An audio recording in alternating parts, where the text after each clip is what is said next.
Here is the voice of the working class, Rick Smith.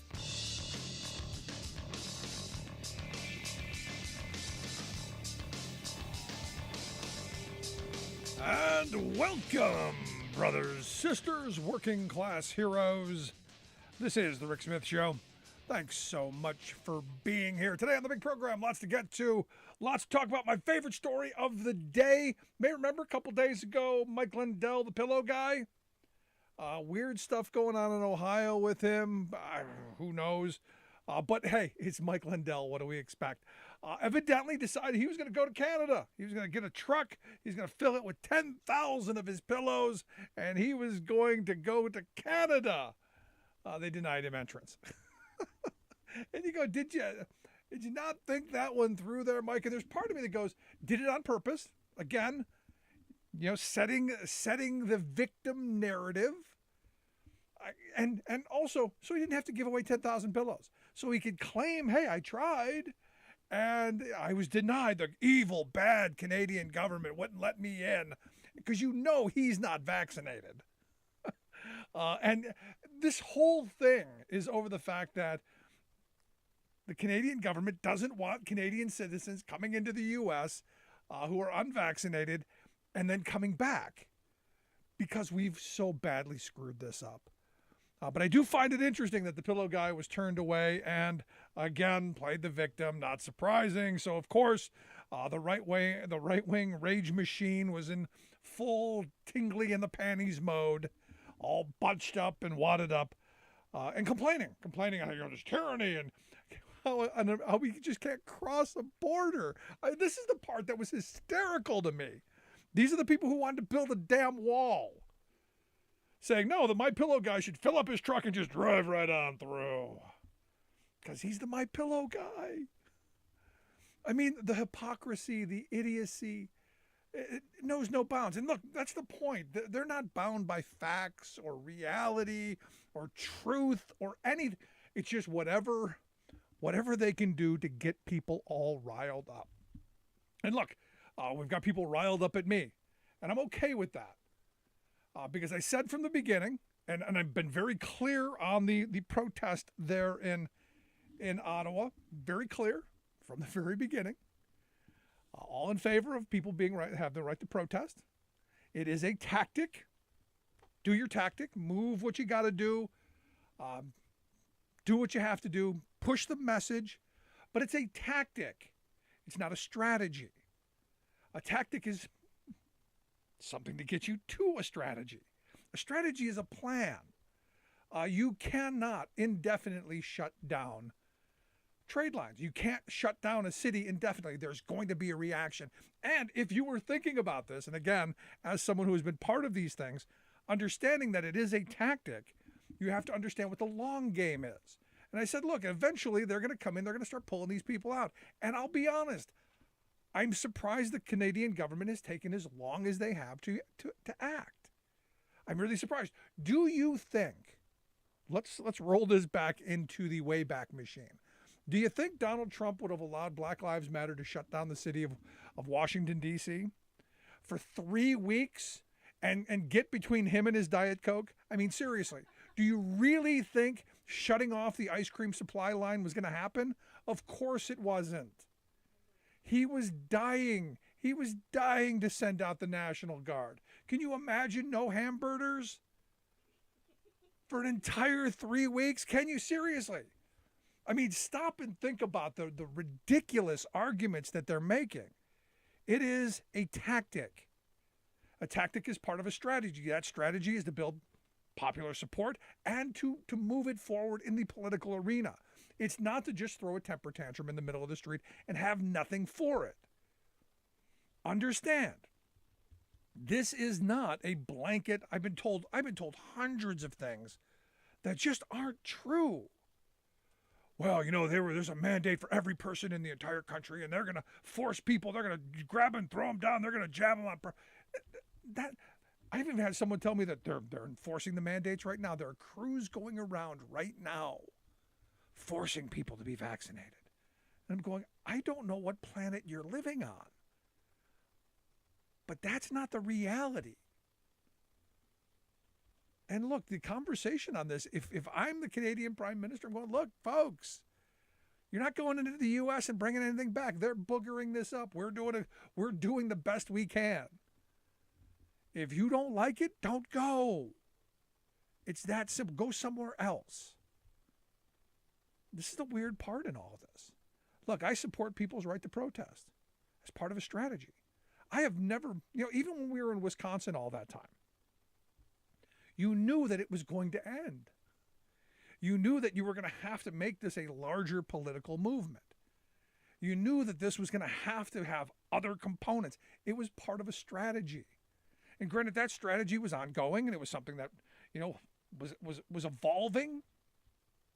The strategy I'm seeing here is just chaos. It's about chaos. And it's about Americans sending money to Canada to keep the chaos going. Very, very interesting. I am a little concerned. Quite honestly, I'm a little concerned the Washington Post is reaching out to people who donated money through these GoFundMe kind of, it's not GoFundMe, it's these crowd sharing kind of sites, these evangelical sites that want to promote this kind of stuff. I'm a little weirded out by that. I don't think that should happen. I think, if you're giving money to something, I see the negatives. I see the positive. I'm just against it. It is that simple. Now, also Lunatic Fringe, and it has been Lunatic Fringe Day. Marjorie Taylor Greene, she was going on and on about how she and her fellow Republicans are being censored. The big tech is censoring them. And this is the punchline, and there's always a joke here. She's doing it on Twitter. Let that sink in for a second. Big tech is censoring us while I'm screaming this on big tech's platform. This is Marjorie Taylor Greene. But again, they went with this today as well. How dare big tech censor conservative voices that we heard on Twitter? How dare they do that? And the thing is every day it's a new bit of outrage. And as we talked about last night with Joe Walsh, former Illinois congressman, and former really big talk radio host on the Extreme Blather Right Machine, it's all about keeping the outrage. And that's part of the thing that I never want to do. I don't want to ever be in this, I've got to keep people angry and so that they're no, I want information. I want organization. I want people fighting for the same things that I want, a better tomorrow for myself, for my kids, for the future. I want better wages, hours, conditions for workers. I want workers' lives better. For me, the perfect world, that's my lane. That's where I want to be. How do we organize and fight for better communities, safer schools, better hospitals, better health care, better educational opportunities? But no, we've got a right-wing rage machine that keeps us in the bottom portion of Maslow's hierarchy. In the fear, constant fear and outrage. They're taking things from us. Which is why I find it interesting that how the right has moved on January 6th, and I blame Democrats for this, for not moving faster. But you've had Ted Cruz running around for quite some time, claiming that January 6th was an FBI false flag, and he's going on about how, how this Ray Epps, it's all this one guy. And yet we see all of these Proud Boys, these Oath Keepers, all of these folks who, quite frankly, the criminals who did what they did. But you've got people like Cruz who are trying to legitimize what they did and making them heroes. And it's just not reality. But it's what the right wing gets away with, because nobody ever says, hey, that's not what you said yesterday, or that's not what you said 6 months ago. That's not what you said a year ago. That's not what you said on January 7th. And if you're constantly enraged, it's just what the next bit of outrage candy is going to do to you.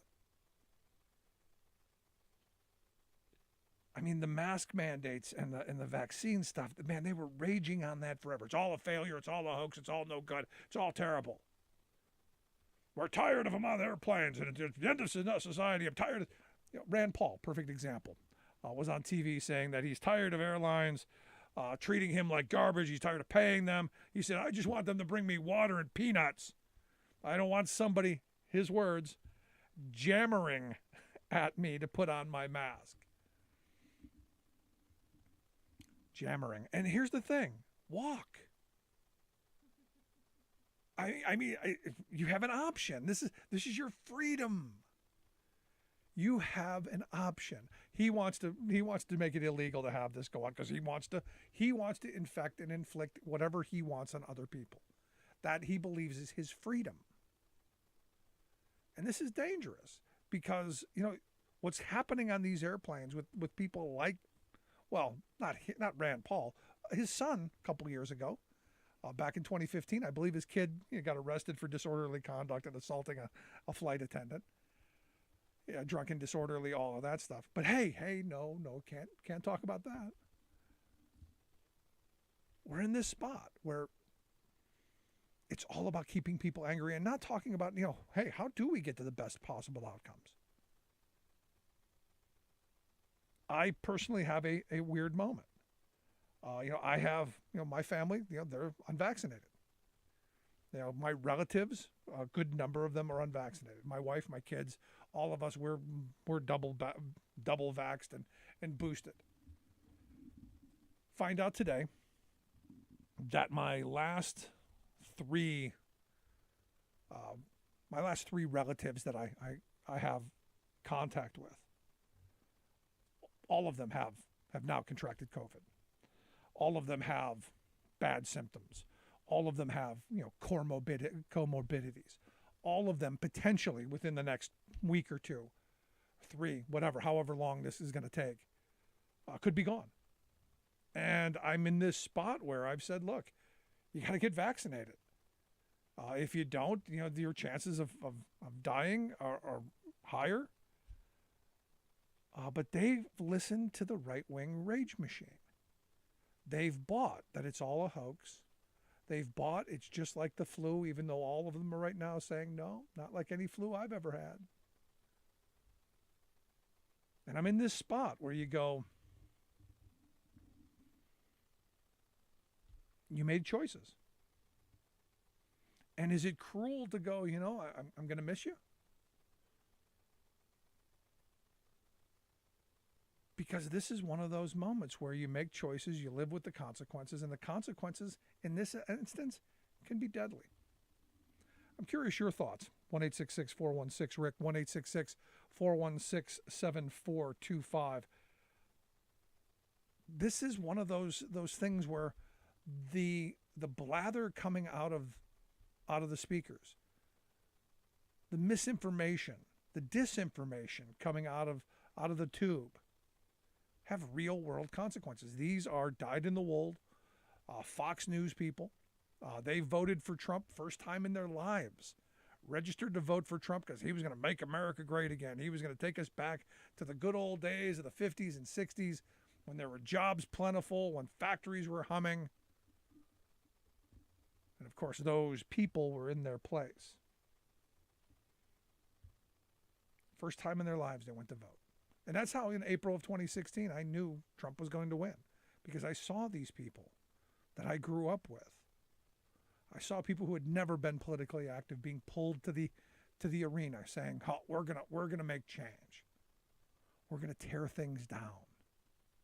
We're going to drain the swamp. And look, it was a great PR campaign. I have to tell you, if you listen to right-wing blather long enough, it's intoxicating. It pulls you in. The anger pulls you in. Right now, the big dose of outrage candy, the intravenous outrage candy is now Spygate, Hillary, Spygate. And, Hillary coming out and saying, well, the more Trump's misdeeds are exposed, the more that Fox News and the ilk lie.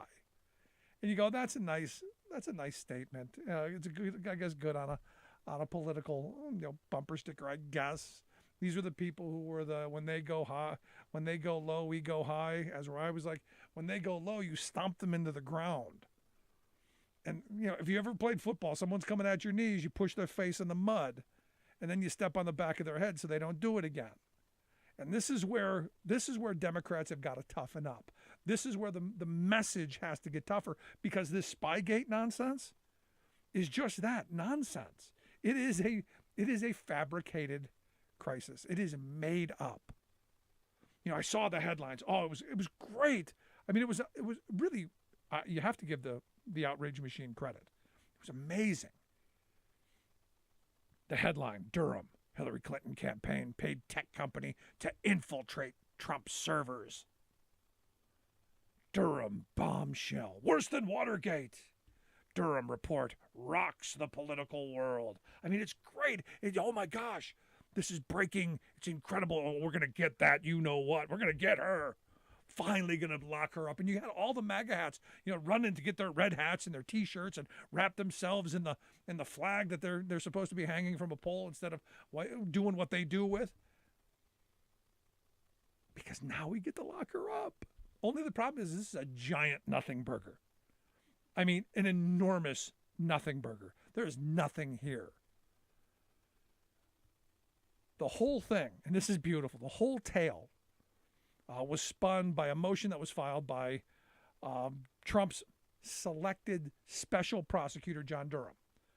He brought a case against this Michael Sussman, who he claims lied to the FBI back in September of 16 about Trump having links to Russia.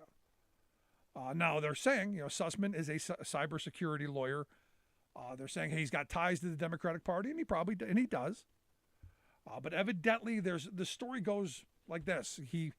Sussman told the CIA some stuff about Russian-made smartphones, these Yoda phones or whatever they are, being connected to networks at Trump Tower and at the White House, among a bunch of other spots.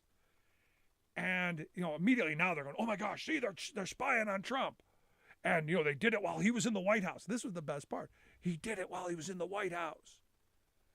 Only the supposed lie happened during September of 2016 when the campaign was going on, not when Trump was actually in the White House. But don't let, again, facts get in the way. Evidently, Sussman has an acquaintance, a friend, a client who did work on White House, maintaining the internet servers at the White House and at Trump Tower, I guess. And he said that, you know, he and his associates exploited this arrangement, whatever that means. Fox News then immediately says, oh no, Durham, you know, said that they had evidence that Hillary's campaign paid this guy to infiltrate the White House servers, and it's this huge scandal. And Trump came out and made a statement that this is, you know, so, you know, the biggest story ever, and it's a huge scandal and so big and so powerful, it's so important. The whole world should be talking about it. Only problem is the time period they're talking about, Trump wasn't in the White House. Obama was actually in the White House. And they were investigating Russians trying to hack into the White House as they had done to the DNC servers. Again, this is another one of those things that they've completely made up. They've completely fabricated. Knowing that they can't do anything. They're not going to charge anybody, because conveniently the actual statute of limitations is over. But they're talking in terms of this is treason. And if this truly was treasonous, do you think that there would be a statute of limitations on something like that? And do you think they'd be calling for that? Now, Durham didn't indict anyone. There are no charges actually filed. It was basically a line in his motion. But that didn't stop the right-wing outrage machine from getting all worked up and all riled and going forward. And why? The why is the interesting part in my view. Because you look at what Trump's accounting firm did this week. They completely threw him under the bus. When your accountant fires you publicly, that is never really a good thing. When the person who's been doing your tax stuff says we can't stand by our work because we don't believe what you gave us, That's a BFD. That is really a big deal. And a lot more coming down the road. You also had a judge today that handed Trump another big loss. The D.C. Attorney General's suit over the inauguration funds, that ain't going away. They have pulled the Trump organization back into that. This isn't good for him. This ain't good for Trump either. And then add on top of that the fact that Joe Biden has ordered the National Archives to hand over the White House visitor logs from the 4 years that Trump was in the White House, so that they can look at who came and who went and where they were and what they were there for, whatever was written down. Can't be happy. And if that isn't enough, today another story breaks that Trump's Interior Secretary, Ryan Zinke, he actually did, in fact, break federal law and ethics rules by evidently participating in real estate transactions and negotiations with the chairman of Halliburton while he was the head of the organization. And again, you see all these crimes keep coming out. All these crimes keep coming out. Stuff we've been talking about for all these years. And how do you stop people from talking about the actual crimes?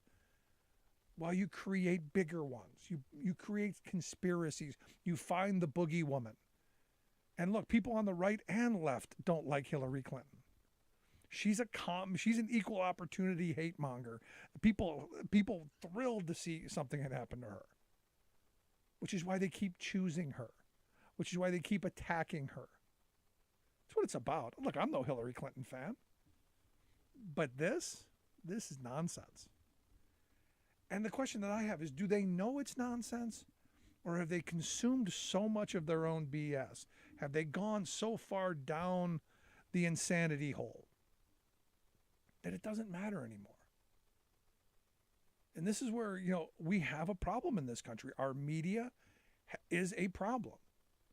The thing, fortunately, that I didn't see happen with this Hillary Clinton story, other than the right-wing rage machine, other than the Foxes and the OANs and the Newsmaxes and talk radio, the rest of the journalist segment of our media, they kind of steered away from it because they saw it was what it was, a giant nothing burger.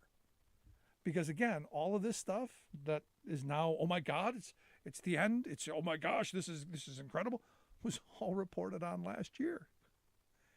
It's not new. It's not news. But what it is, it's something to keep the base all riled up and tingly over. And this is where Democrats have to come out swinging. They've got to get more aggressive in calling out these lies and the liars who tell them. At least that's my thought. I'd love to hear yours. You can email me, rick@thericksmithshow.com. I'm going to take a quick break. When we come back, we're going to talk with our good friend Reed Galen from the Lincoln Project about, well, a little of this, a little of that, the truckers rally, the Spygate. Also, your thoughts, 1-866-416-RICK, 1-866-416-7425. Back after this.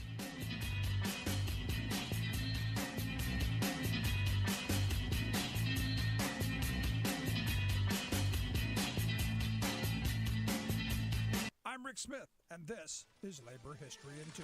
On this day in labor history, the year was 2011. That was the day Madison public school teachers held a sick-out in opposition to Governor Scott Walker's anti-labor assaults. Walker had introduced Assembly Bill 11, later known as Act 10. This union-busting bill proposed the elimination of collective bargaining rights for public sector workers regarding health and pension benefits, limited wage increases, eliminated dues collection, and mandated annual union recertification. Immediately, tens of thousands of protesters descended on the state capitol, chanting, "Kill the bill," and took part in hearings to voice their opposition. Area schools remained closed for days as protests continued to grow throughout the spring. While parts of Act 10 have been ruled unconstitutional in the years since, the legislation has nonetheless wreaked havoc. A series in Milwaukee's Journal Sentinel titled Act 10 at 5 examined how public school teachers have fared since the Madison uprising. They found that 75% of school districts are losing teachers, retirements have surged, less are entering the profession, and most job hop to the highest salary offers. The teachers' unions report major losses. MTEA notes that membership is down 30%.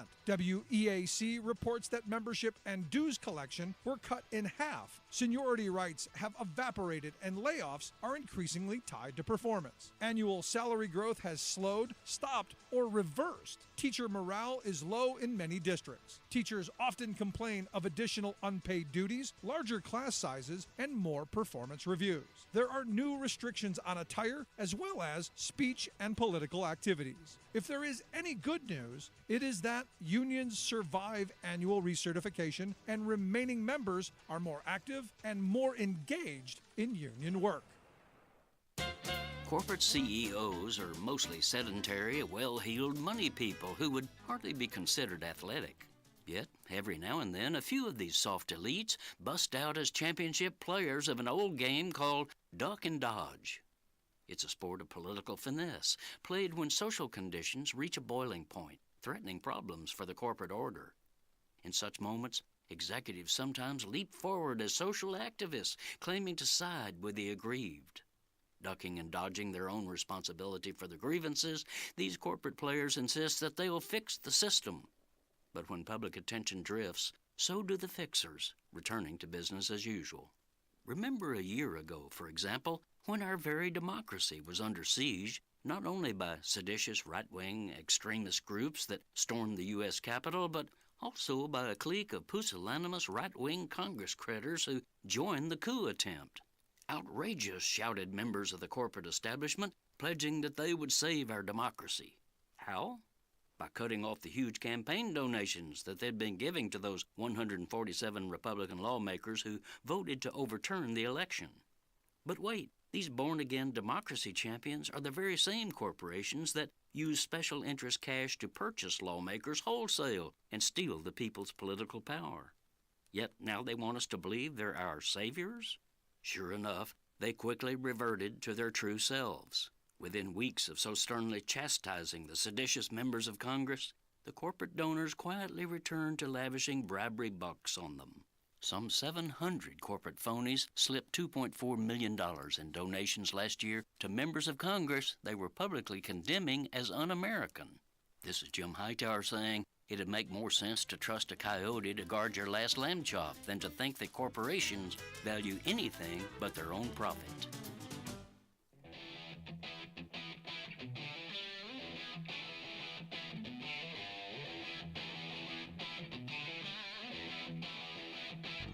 Welcome back to the Rick Smith Show. Now, here is Rick Smith.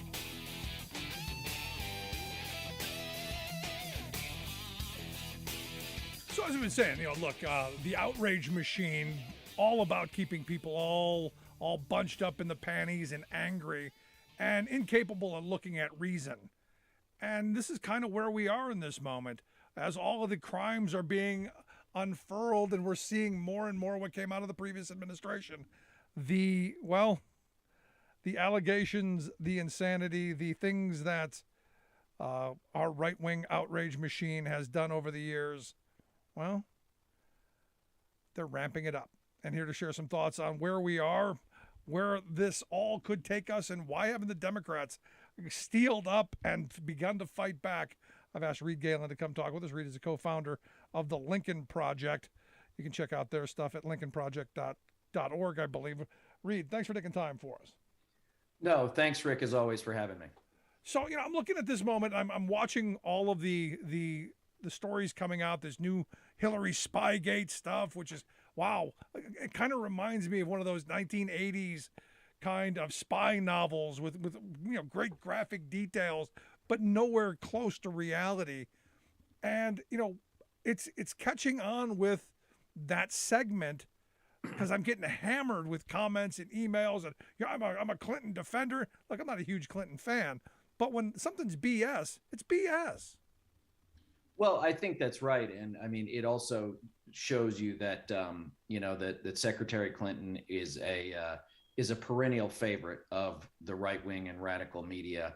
She always provides them, regardless of what she's done today, yesterday, or a year ago, fodder because look, there's a reason, Rick, they, made a slogan out of lock her up in regards to Mrs. Clinton. As Kevin McCarthy noted several years ago, the entire Benghazi 33 hearings over 3 years that they did when they had control of Congress was just about hobbling her presidential ambitions. So they never run out of newsprint or film to go after her. And look, I've been saying this for years. None of this is news to our audience. None of this is a surprise. We understand the game. We see it coming. My problem is it doesn't appear to me that Democrats fight back on this stuff hard enough. We're at a moment where maybe you're going to agree with me, maybe you're not, that this could be the last really fair and open election of my lifetime. And yet I don't see the Democrats with any sense of urgency. I don't see them with any sense of message. Even their own polling says that people view them as elitist and preachy and all of that stuff. I want to see someone come out with their dukes balled up and ready to swing. Well, I think that's right. I mean, look, Rick, there are glimpses of hope. There was just a story, I think, that just posted right before I came on the air with you that said that there are a lot of Democratic organizations that are focused on Democratic governor's races and Democratic secretaries of state races that do understand the fight, that do understand the peril that democracy is in. And that's going to be the fulcrum around which they fight this year, which is, music to our ears, because we believe that this is the fight of our age. As you know, Rick, like none of the rest of it happens. Whatever your policy issue is, whatever your pet issue is, none of it happens without a free and fair government and electorate. And frankly, a two-party system that wants to govern, even if it differs on policy. And so what I think we see before us now is that there are people waking up to this.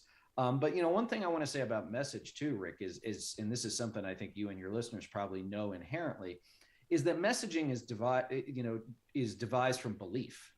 You have to believe in something to be able to talk about it coherently. And I think that's one thing that Democrats are contending with right now, is that you have a divided party. I don't think it's 50-50 necessarily. I think the establishment wing is bigger than the progressive wing. But the progressive wing is 100% pure in its beliefs and 100% willing to scream about it. And the establishment doesn't quite know what to do with it. And we saw that on the Republican side. In my own experience, the difference is on the Republican side now the inmates run the asylum. So let's unpack that a bit, because I'm somebody who wants to get things done. I've said this for years. I'm not a cause head. I believe in organized labor. I'm not the mayor or prime minister of Wokistan. I want to get things done. I want to make people's lives better. How do you not have a scenario where, as the right continued to go extreme, radical right, how do you make sure that you don't completely lose the other side with the left going way off the beaten path, where the majority of people are going, well, what choices do we have?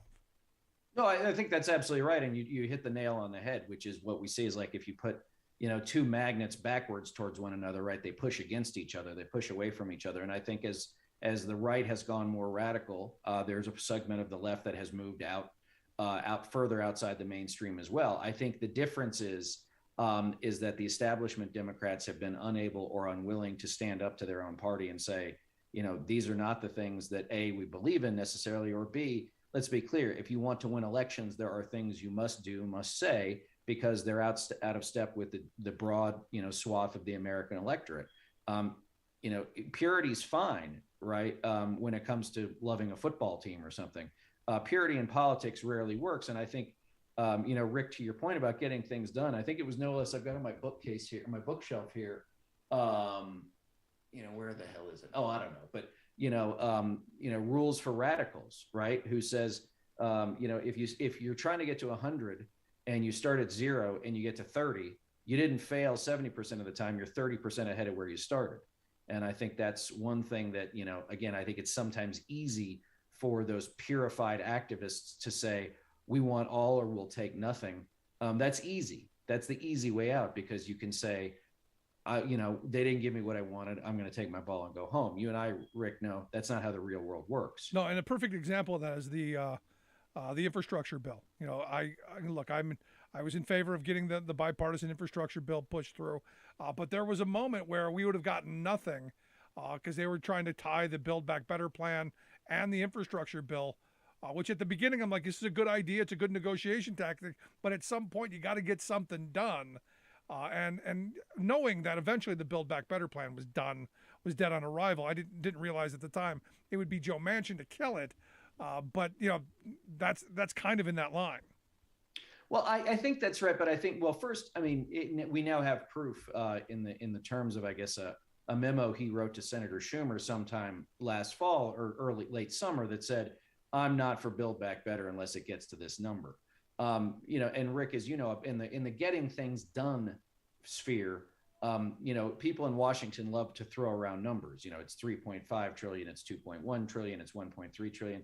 I mean, this is all monopoly money that we're leaving the bill to our kids, our grandkids, and our great grandkids. But it's always easier to spend somebody else's money. But what does it mean if you can chop $1.8 trillion off of something as a negotiating tactic? Did you really know what it is you were trying to do in the first place? And I think they started with a number as opposed to an objective, and said, what is it we're trying to do here, and let's assign a number to that. I think that they probably could have found some way to get Manchin on board, but then he became, the punching bag that everybody just got on board with, and he also, frankly, Rick, gave them an excuse not to get something done.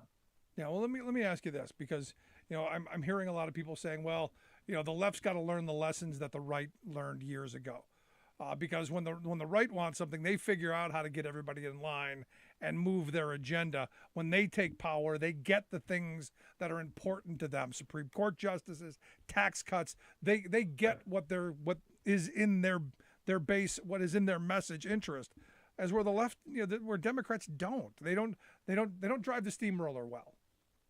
Well, this is true, but it's a fundamentally different worldview and a different makeup in the two parties. I mean, even when I was a Republican, to your point, Rick, if the president of the United States was a Republican and he said something, regardless, it could have been gibberish. Every Republican member of Congress, the Senate, local Republican official, the conservative press would have said these were words handed down by God. Exactly. Right. Joe Biden goes to Atlanta last month and gives a very strong speech on voting rights and democracy. And what happens? People are like, oh, well, Democrats are like, he shouldn't have invoked Bull Connor. I think he crossed a line. Like, what are you talking about? He didn't cross any lines. If anything, he was strong. And that's to your point, Rick, earlier, is I think Democratic voters do want to see signs of strength. I don't think, and listen, I talk to a lot of Democrats too, more than I ever thought I would in my life. They want strength. They want shows of strength and backbone and steely-eyed determination to do the things necessary to win elections. The problem is that sometimes winning elections is a tough business. The American political system, Rick, as you know, has been ugly since the day it started. Right? We are not an easygoing political people. Never have been, and we're probably as bad as we've ever been. But the idea now that there's one side that's totally anti-democratic and one side that's too genteel to understand it and put up the fight puts us in a very bad position. It absolutely does. You listen to the Rick Smith Show.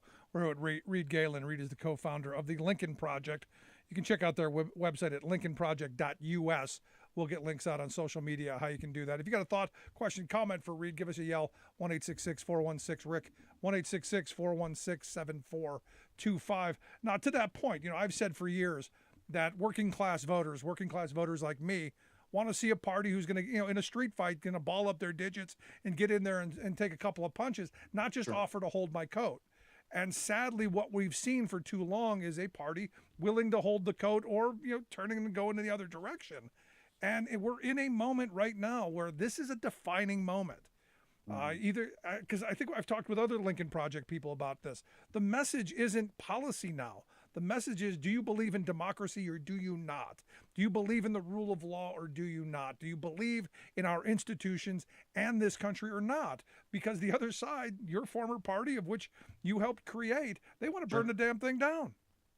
Well, yeah, that's right. And I mean, that's always the ironic piece of authoritarian movements are the ones that we see out of the Republican Party now, which is, it's not surprising. In fact, it is the norm to have the working class on their side, mixed with the country club, the super wealthy set, right?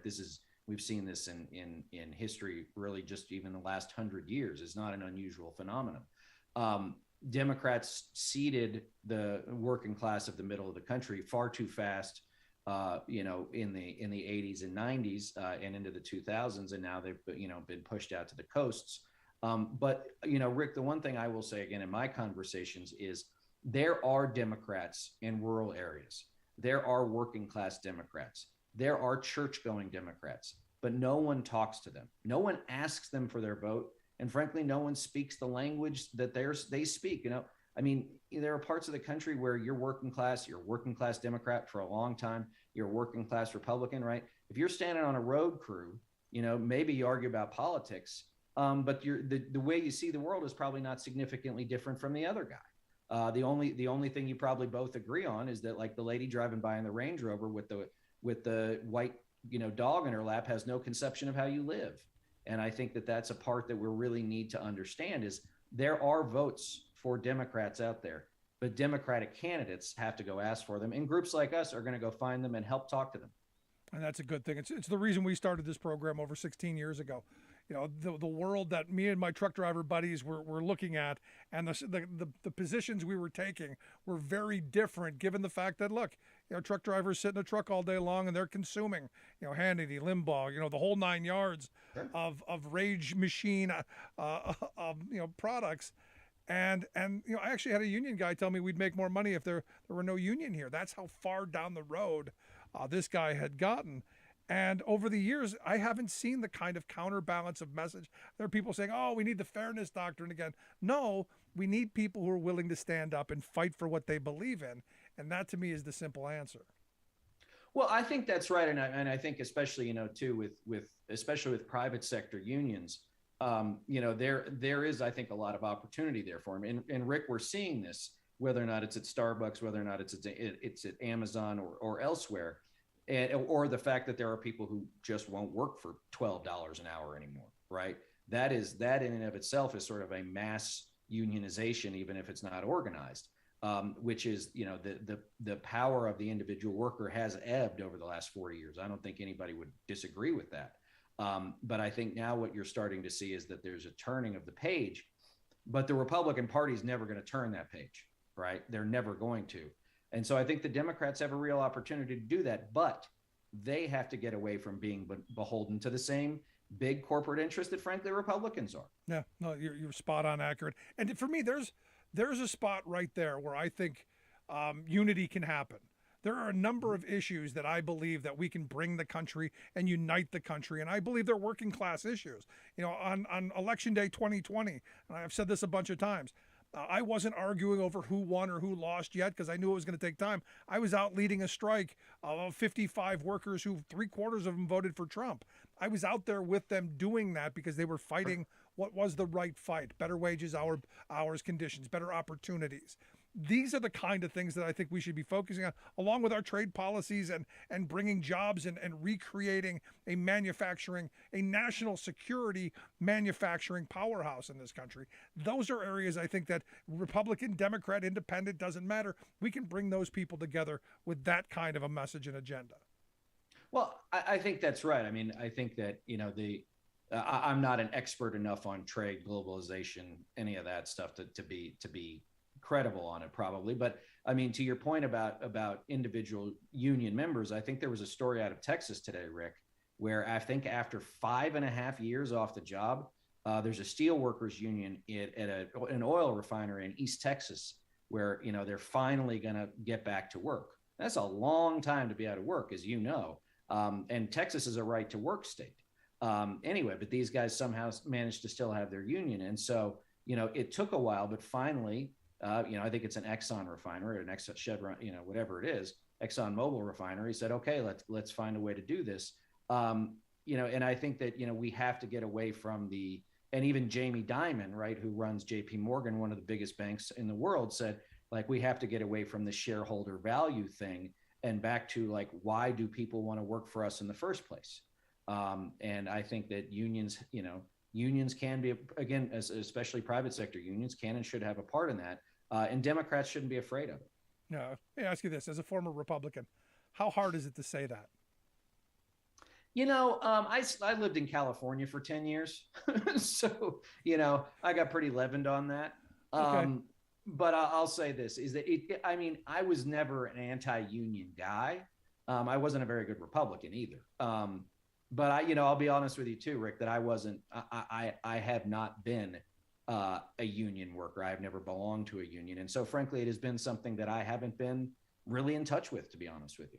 And I think a lot of Republicans are like that. It's just, that's my point, is that like Republicans are vacuuming up working class voters, and the people who are running and raising money and spending that money have little to no contact with the people with whom. That's an excellent point. Last line of questioning I've got for you, looking into our north. You see this trucker for freedom rally that the right is now all in on. When there were Black Lives Matter protests, they were passing legislation to run people down in the streets, but now they're all in because, well, it's tyranny to ensure that people coming back from over the border from the U.S. back into Canada are vaccinated. I'm curious where you come down on where this is all going. Well, I think it's a reminder that the right-wing rage and media complex is incredibly effective and efficient at moving a message. I don't know who organized these things. I don't know if it was some guy on Facebook. I don't know if it was a guy in his cab who had it or whatever. But certainly once there was a little bit of a nucleus, some, other people, whether or not it was Facebook or American donors, got involved. I think it is one of those things, though, Rick, where it is, I think it's a little too hard to understand. Most Canadians, as I understand it, live, pretty close to the American border, but most Americans do not live that close to the Canadian border. And most Americans can't really understand, okay, well, wait, you've got to have this to go to Canada. Okay, well, it's their country, fine.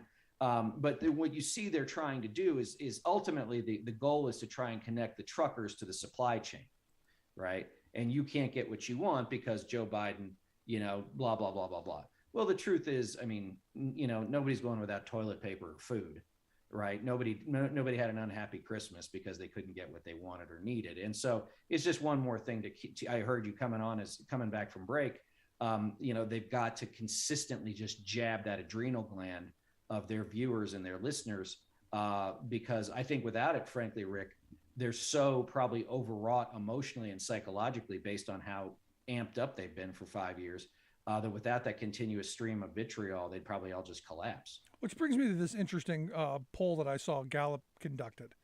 And it's one of these weird things. It said 17% of Americans are satisfied with the way things are going in the U.S., which is a near low, 40-year low. And yet 85% of people are satisfied with the way things are going in their personal life, which is a 40-year high. Right. How do you? It's one of these things. How can you be so down on one part but so high on another? Well, this is not an unusual phenomenon. It's the same thing if you ask people, like, what's your opinion of Congress? And they're like, it has, Congress typically has a lower approval rating than most sexually transmitted diseases. But, if you ask, do you like your member of Congress, even if they don't know who they are, they say, oh, yes, I love them. So that's not unusual. But I blame it on social media. I blame it on, on look, again, the effectiveness of the Tucker Carlsons and the Hannitys and the Foxes of the world to just, try and convince everybody that the world is coming to an end.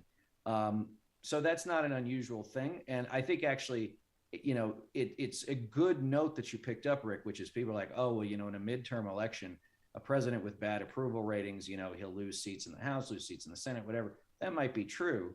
But if those Democratic candidates in those important races can say, look at your life, look what's happening in your life, in your community, and sort of, get the clouds to part a little bit, I think there's cautious optimism. Yeah, the old Ronald Reagan, are you better off now than you were 4 years ago? And clearly, I think people are right now. But Reed, I appreciate the time. Great talking with you. Good stuff as always. I hope you'll come back and talk to us again real soon. No, thanks, Rick, as always. Have a good night. You as well. Our good friend Reed Galen. Make sure you check out their website, lincolnproject.us. We'll get links out on social media, how you can take a look at the work that they do there. All good stuff. Give me a yell. You can give us an email, rick@thericksmithshow.com. If you miss any portion of the program thus far, make sure you grab the podcast take the program on the go wherever you go. But here, this is one of the weird things. This is where, it's very interesting to me in that, you have all this messaging that's going on out there. You have all of this insanity that's being thrown our way.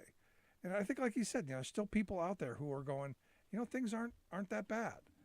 I like the analogy. I think it's the same thing. But it's going to come back to you and me. It's got to come back to us. And this is where I reach out to my Democratic friends and go, hey, maybe here's an idea, just a thought.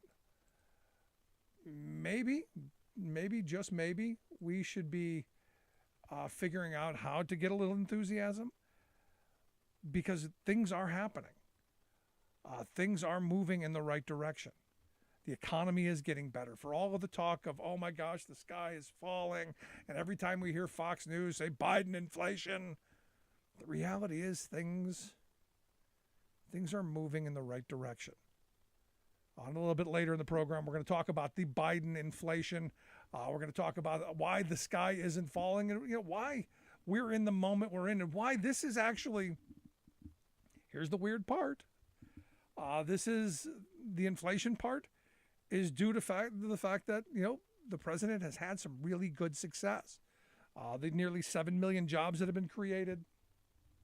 The fact that people are feeling really good in their personal lives, and things are getting back to somewhat a normal. Things are moving in a direction.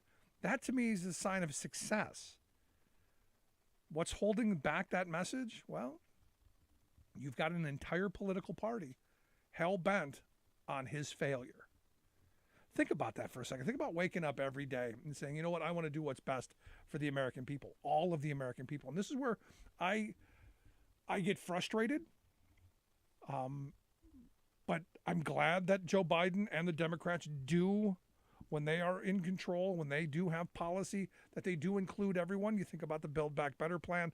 It was going to help everybody. In fact, it was going to help those states that needed it the most, which oddly enough are the states that generally vote for Republicans. That's what they were going to do.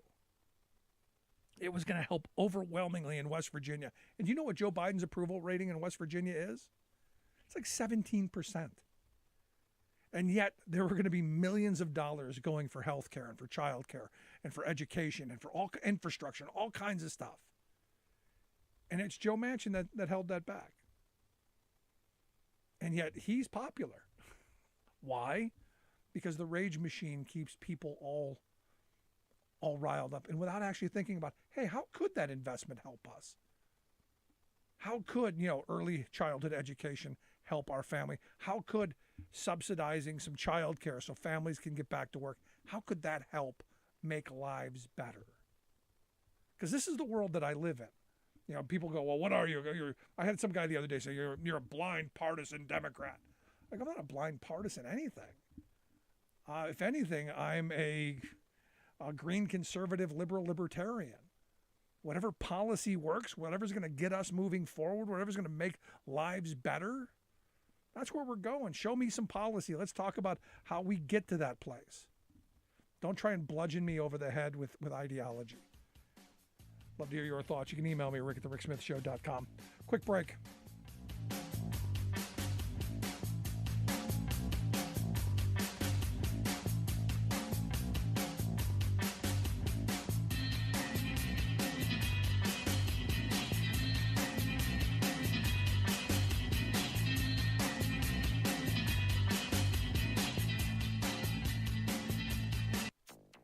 This mega drought is being made worse because of the human forces here in climate change. Western U.S. mega drought is the worst in 1,200 years, new report finds. The future is electric, and this administration is moving toward it at lightning speed. Biden administration rolls out funds for national EV charging network. Plus, climate change is arguably the #1 threat to the world now. Dr. Abel, you are now the #2 threat to the world.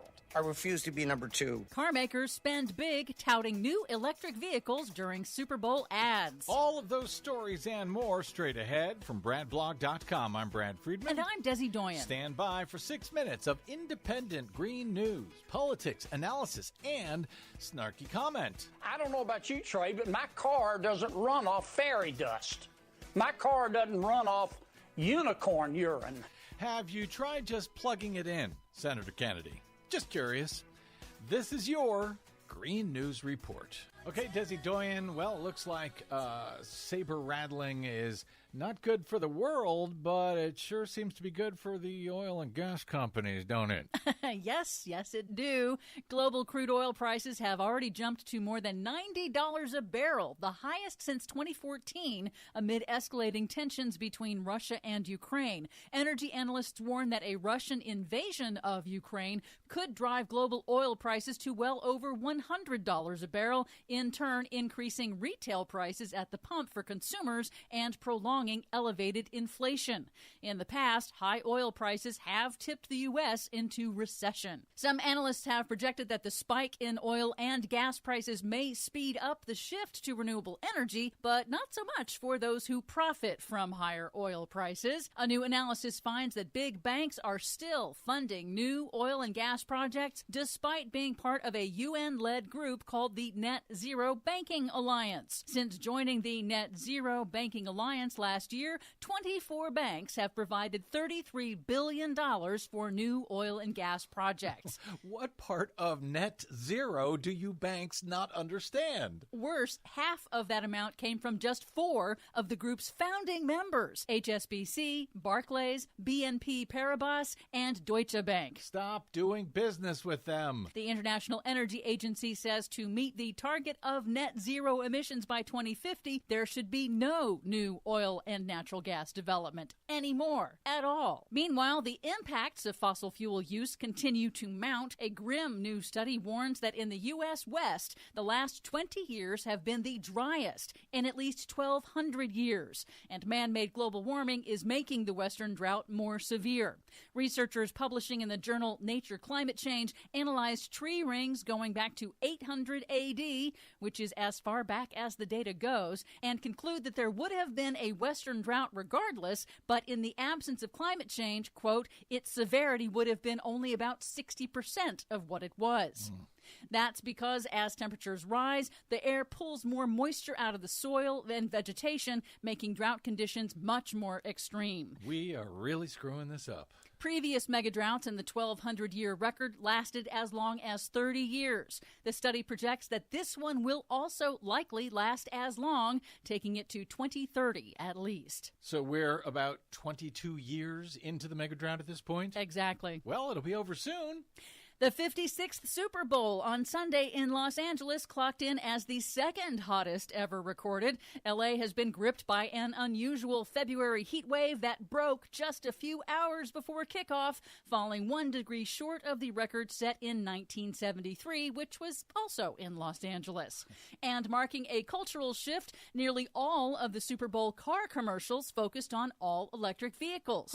6 out of 7 Super Bowl car ads promoted EVs, according to Cars.com, including this GM ad with comedian Mike Myers appearing as Dr. Evil, and it was the only one to explicitly mention the climate crisis. Oh! We'll reduce our carbon footprint. Whatever. Okay, let's go. We're going all electric. Everybody in! To speed up adoption of electric vehicles in the United States, Energy Secretary Jennifer Granholm rolled out the Biden administration's plan for a national EV charging network. Federal agencies will dispense a first round of $5 billion in funding from the bipartisan infrastructure bill to the states, and that first round will place EV fast chargers along interstate highways and major corridors in every state. Secretary Granholm says it's part of the Biden plan to accelerate the shift to clean cars and create jobs. The federal investment in EV charging is going to go a long way to boost local communities and to create this seamless national network that provides accessible charging for all. And it can't happen fast enough. For much more on all of those stories and the ones we couldn't get to today, check out our website at greennews.bradblog.com. Find, follow, and share us planet-wide on the Facebooks and the Twitters at Green News Report. Are you tired of think tank-approved corporate news and commentary? Are you tired of CEOs telling you what to think, who to hate, and who to vote for? Well, welcome to the Rick Smith Show. We don't take orders from some boardroom, and we don't do focus groups or talking points. We don't work for them, and we never will. I'm Rick Smith, and I work for you. Join us daily at thericksmithshow.com and download the podcast and... Welcome back to the Rick Smith Show. Now, here is Rick Smith.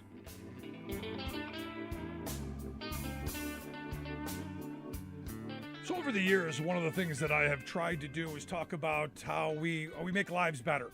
And as a union guy, I say all the time, the best thing that ever happened to me is the day I put a union card in my wallet and carried a contract in my back pocket.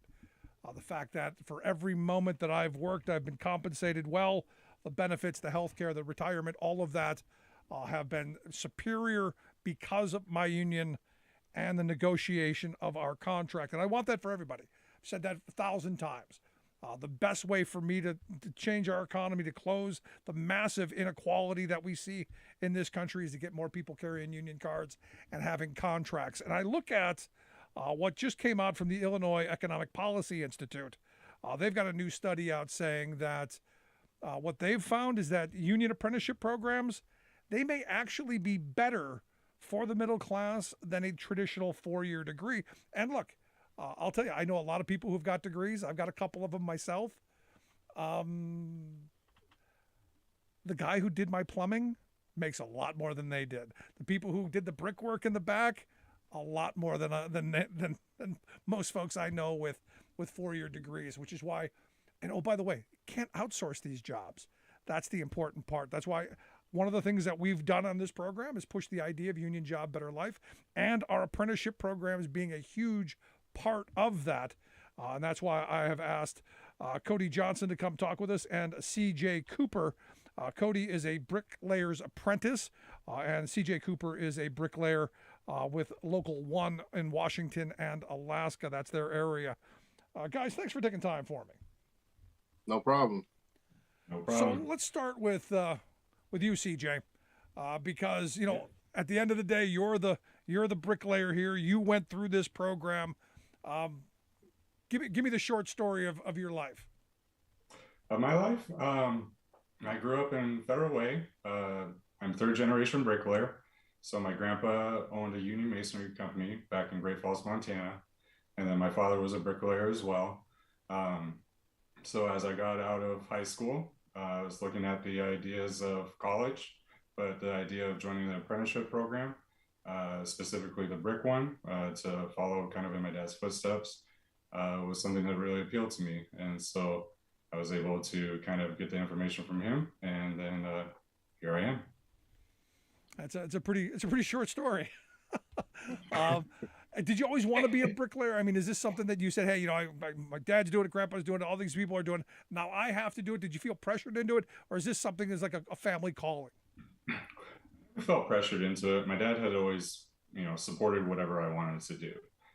So at first, because I always saw him working, but I was always kind of under this idea that there's this narrative coming out of high school that I have to go to college and pursue certain degrees or anything like this. And then so I had worked a couple jobs in the restaurant industry as well, and I was able to kind of work with my dad for a little bit and seeing what he does and the things that he can build, high schools and different things, like some pretty amazing stuff. So that kind of made me want to be a part of this union, and then becoming a bricklayer. No, that's pretty impressive.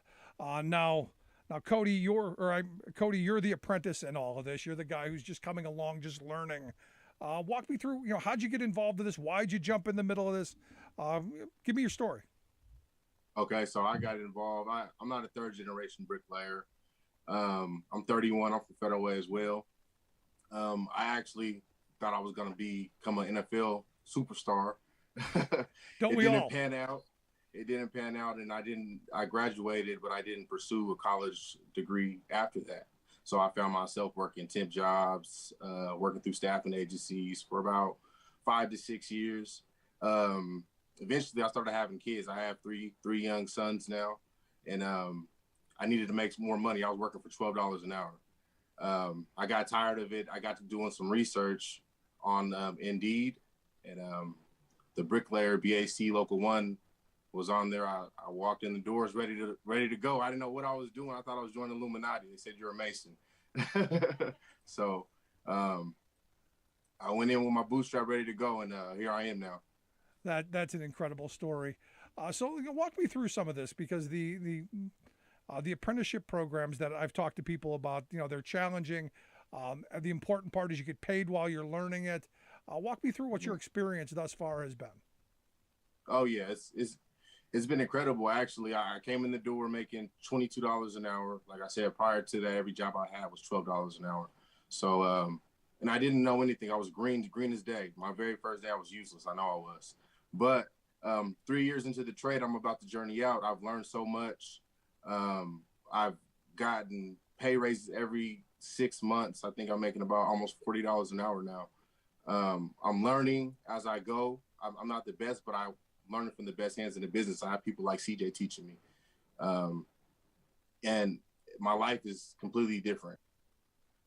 No, that's an incredible story. And I look at this, and I look at the hearing you go through some of this, and it's really quite remarkable. Let's go back to you, CJ. In looking at the development that you see, in looking at Coty's development and going through all this, what have you experienced? What have you learned? I've learned to kind of shift my perspective on what it means to be like a mentor to somebody, because typically what I've been brought up in is people are a little bit more hard. It's like that tough love, you know what I mean? So working with Coty and kind of learning from him too on what I need to do to enable him to be a successful apprentice in this program, including just being patient, and then helping them kind of see the bigger pictures on, kind of what we're doing out here. No, and then just also creating opportunities for him as well. And it's got to be like a friendship scenario. I mean, this is, being a mentor is one thing, but, taking somebody under your wing and really honing their skills and caring about them, that's an important thing.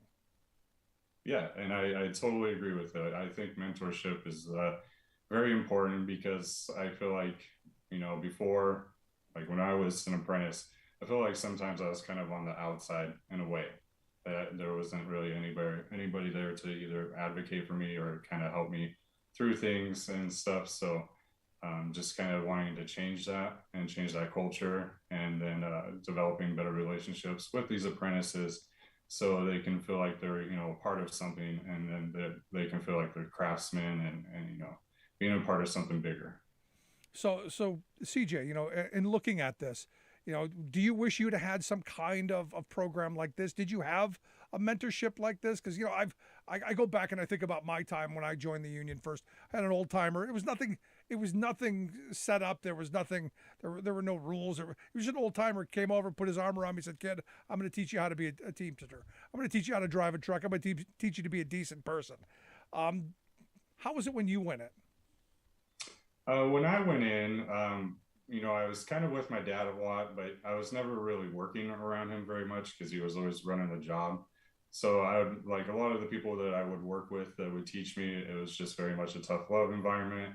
The training program was great. The instructors that I had in the beginning were great, but it was just there to, instruct me. But at the same time, I didn't feel like I was really building a relationship with anybody outside of like my dad, for example, with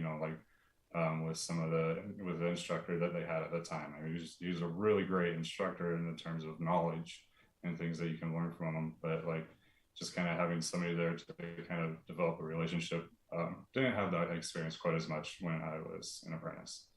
You're listening to the Rick Smith Show. We're here with Coty Johnson, bricklayer apprentice, and C.J. Cooper, bricklayer of Local 1, Washington and Alaska. We're talking about the apprenticeship programs and kind of how you get involved in this. And as I've said a number of times, I'm a big supporter of union apprenticeship programs. For one, and I'm trying to get my own son to go, hey, I'd like to be, an electrician, a pipe fitter, an elevator mechanic, whatever. Because one, you're not paying out of your pocket for college. You're learning a trade, a craft, a skill that can never be taken from you, and you get paid while you learn this.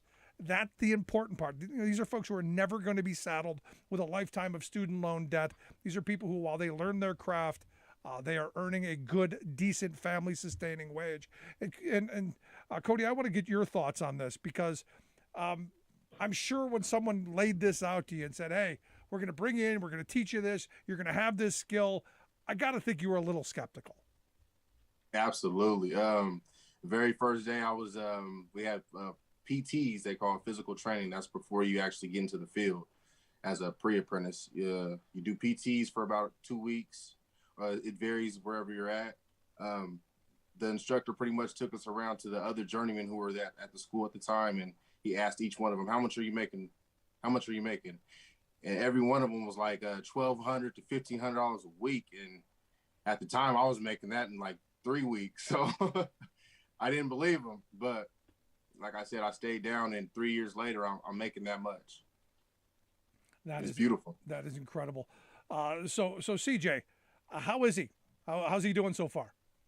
He's doing great. We've been working together since the summer of 2020, and he's come a long way since coming aboard with us. And he's also had a lot of other great people around him as well to help train him. But yeah, he's doing really good. He's right on track to journey out, I feel like, as far as knowledge and skills. So I'm really proud of him. No, that's Thank fantastic. you, brother. So no stories, nothing. He cemented something to the wrong thing, turned the brick backward. None of that.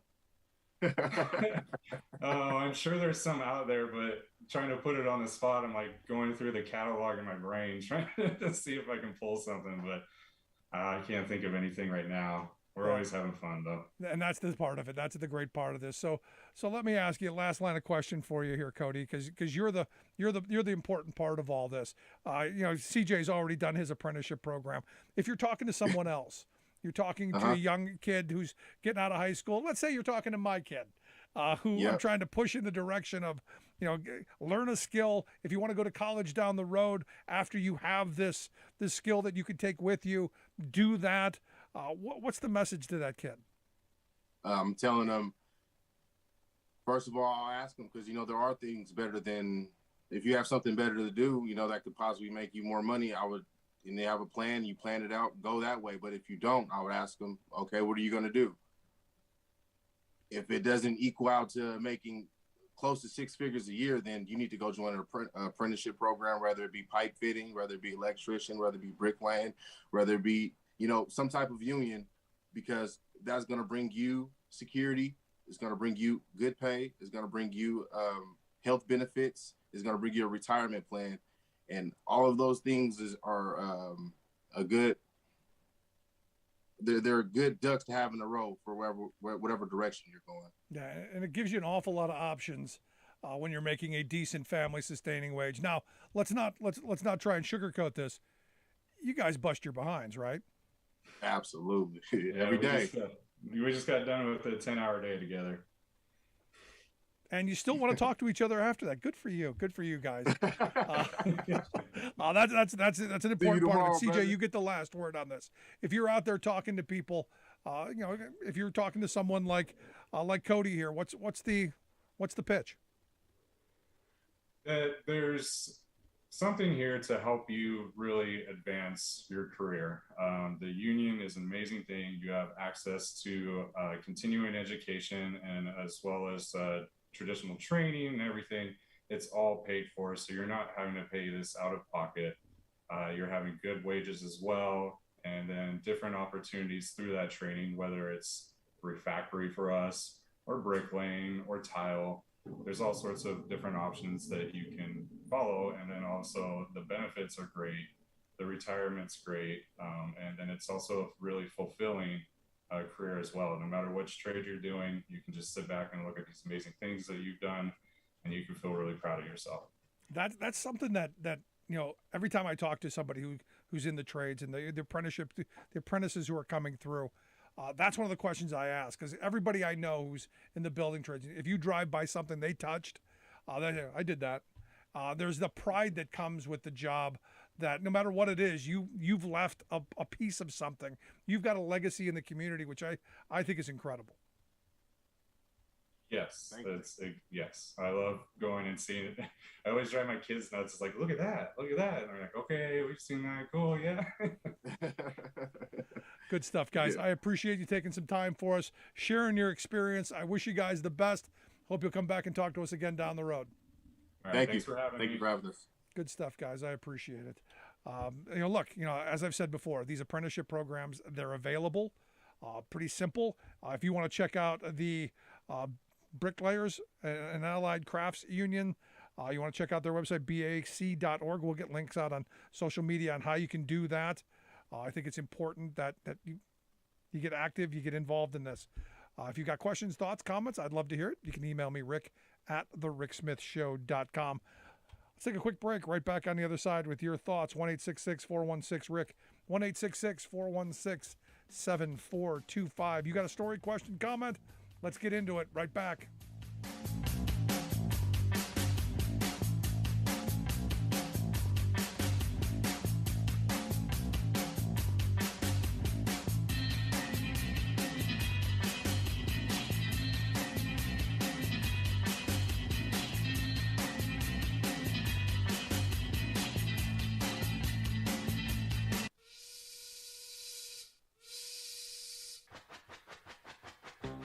If you're a fan of the show, you've heard our labor history in 2 segments, and you can hear them on the radio pretty much anywhere in the U.S. Labor history has never been more important than it is right now.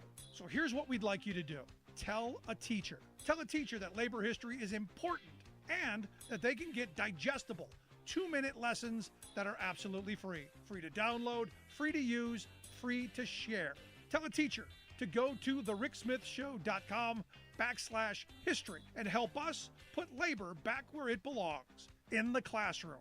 Generations of American workers fought, bled, and died to build the American way of life. It's our job to keep their stories alive. Go tell a teacher that we're here to help them do just that. Find us at thericksmithshow.com/history today.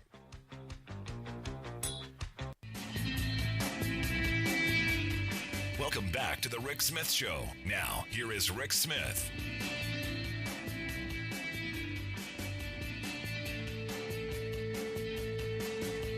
One 866-416-RICK, 1-866-416-7425. A couple of really good guys there. And as I said, you look at these union apprenticeship programs, they do incredible things. I've had friends over the years who, I'll be honest, never thought they were going to amount to much. They do really, really well. And look, not saddled with a lifetime of student loan debt. That the biggest part of it, in my view. Just incredible things. Now, as I said earlier, I got a couple of emails from people saying, hey, I'm sorry to hear about your family. Sorry to hear about, the craziness that, that's going on right now. And I appreciate that. Thank you. As I said earlier, probably the last 3 relatives I have, in my, in the immediate-ish family, they've all got COVID. None of them have been vaccinated. And, choices. This is where you go, you play stupid games, win stupid prizes. It still doesn't make it any less difficult in going, how is it possible that you didn't, how'd you buy this stuff? And the reality is they bought it off hook, line, and sinker from the talk radio lunatics to the disinformation peddlers on cable news. Let's just hope that they make it through. It's one of those crazy kind of things. Angering, frustrating, all of the above. Real quick, guy in Florida. This is one of those really bizarre things where you go, Are you kidding? You know, the mask thing, that important? Evidently, a 37-year-old Florida guy was arrested yesterday, or on Monday, because he was going to burn down the school because he didn't want his kid to wear a mask. You know, jeez. You got the one crazy woman going, no, we're going to bring our guns. And now this lunatic going, hey, let's burn things down. What is going on? Let's go to the phone lines. Got Alice on line 1. Alice, how are you today? I'm fine. How are you? I am fabulous. What's on your mind? You know, I've been doing some reading. Of course, I always read, but I've come to the conclusion that the Republican Party, for the past 60 years, they really don't have any agenda other than to keep power. And when they're in power, they start taking away everybody else's rights. Freedom for this and freedom for that. They scream for themselves, but they take away everybody else's rights. And they really don't have an agenda. And no one says anything about it when they're in power. And then when the Democrats get into power, then they start screaming, and they get crazier each time. So each time that they're in power, we lose more rights. And each time they're not in power, they get crazier.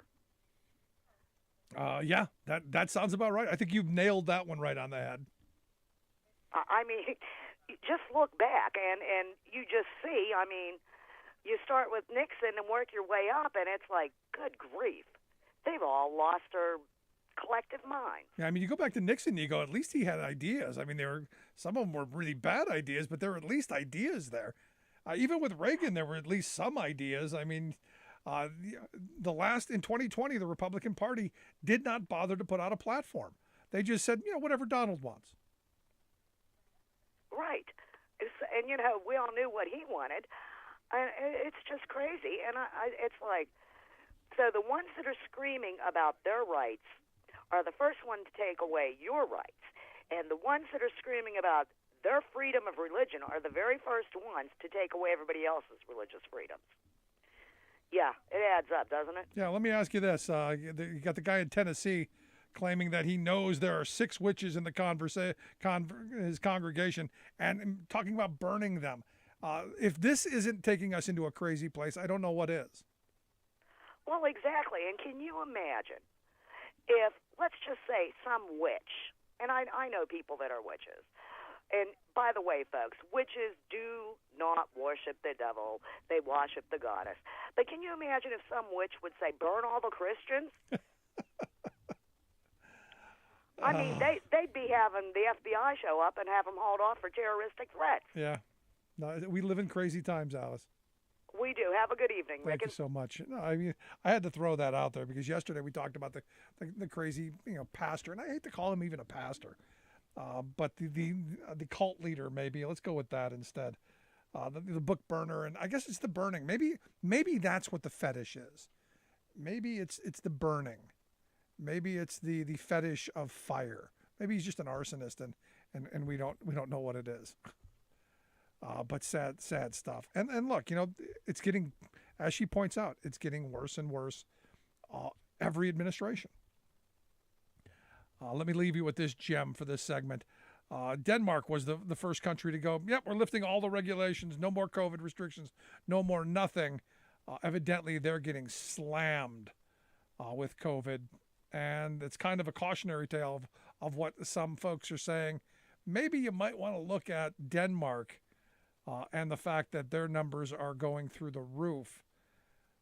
And look, I've said from the beginning, I think we're in a spot right now where there's no going back to restrictions. We're gonna have to go through it. And maybe this was the way forward from the beginning. I tend to want to believe that we could help people, but we'll see. I wish the good folks in Denmark luck. I guess I wish us luck. I'll take a quick break. When we come back, Rob Scott's going to be here to share some thoughts on the Biden economy, on the Biden inflation. And is the sky really falling? Is the economy really imploding before our very eyes? Is it the end? No, it's not. But right back. Stick around. You're listening to The Rick Smith Show.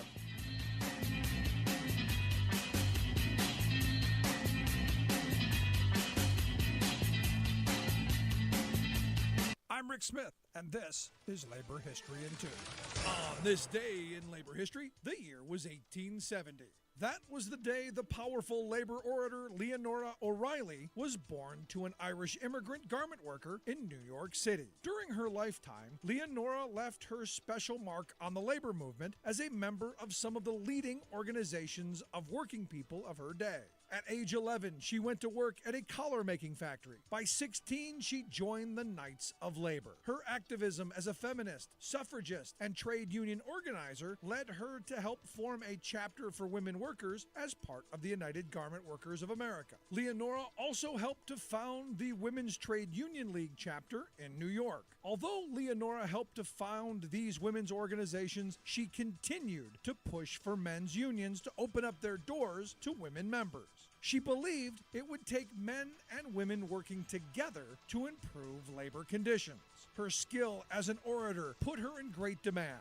At the peak of her career as an organizer, she averaged one speech a day. After giving a speech to a large union of New York telegraphers, their newsletter declared, "There is no record anywhere of a more magnificent speech than the one delivered by Miss O'Reilly." Leonora was a founding member of the organization that eventually became the NAACP. She spoke frequently about women's suffrage. In 1912, she appeared before a joint Senate committee to testify about the need for women to gain access to the ballot box, where she lived up to her fiery reputation, declaring, "You cannot and will not make laws for us. We must make laws for ourselves. We working women need the ballot for self-protection." That is all there is to it. Like what you hear? Check out more at laborhistoryin2.com. Corporate CEOs are mostly sedentary, well-heeled money people who would hardly be considered athletic. Yet, every now and then, a few of these soft elites bust out as championship players of an old game called duck and dodge. It's a sport of political finesse, played when social conditions reach a boiling point, threatening problems for the corporate order. In such moments, executives sometimes leap forward as social activists, claiming to side with the aggrieved. Ducking and dodging their own responsibility for the grievances, these corporate players insist that they will fix the system. But when public attention drifts, so do the fixers, returning to business as usual. Remember a year ago, for example, when our very democracy was under siege, not only by seditious right-wing extremist groups that stormed the U.S. Capitol, but also by a clique of pusillanimous right-wing Congress critters who joined the coup attempt. "Outrageous," shouted members of the corporate establishment, pledging that they would save our democracy. How? By cutting off the huge campaign donations that they'd been giving to those 147 Republican lawmakers who voted to overturn the election. But wait, these born-again democracy champions are the very same corporations that use special interest cash to purchase lawmakers wholesale and steal the people's political power. Yet now they want us to believe they're our saviors? Sure enough, they quickly reverted to their true selves. Within weeks of so sternly chastising the seditious members of Congress, the corporate donors quietly returned to lavishing bribery bucks on them. Some 700 corporate phonies slipped $2.4 million in donations last year to members of Congress they were publicly condemning as un-American. This is Jim Hightower saying, it'd make more sense to trust a coyote to guard your last lamb chop than to think that corporations value anything but their own profit. The Hightower Radio Lowdown is made possible by you lowdowners who subscribe to our monthly newsletter, The Hightower Lowdown. Welcome back to the Rick Smith Show. Now, here is Rick Smith.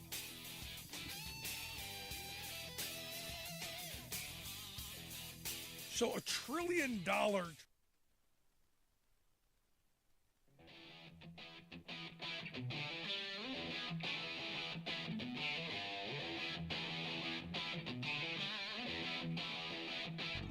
Welcome back to the Rick Smith Show. Now, here is Rick Smith.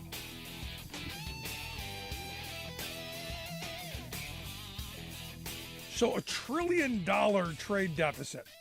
For those of you who have been listening to this program over the last, 16 years, what we've been talking about is this trade deficit that keeps going up and up and up. And every year we have this, we do this song and dance where we talk about how we just blew away last year.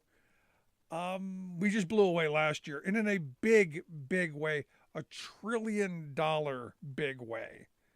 And that's the thing that gets me. And what's really even more important is we keep hearing the right losing their mind about inflation. We keep hearing the right lose their mind about how bad the economy is. And for a lot of working people, it ain't great.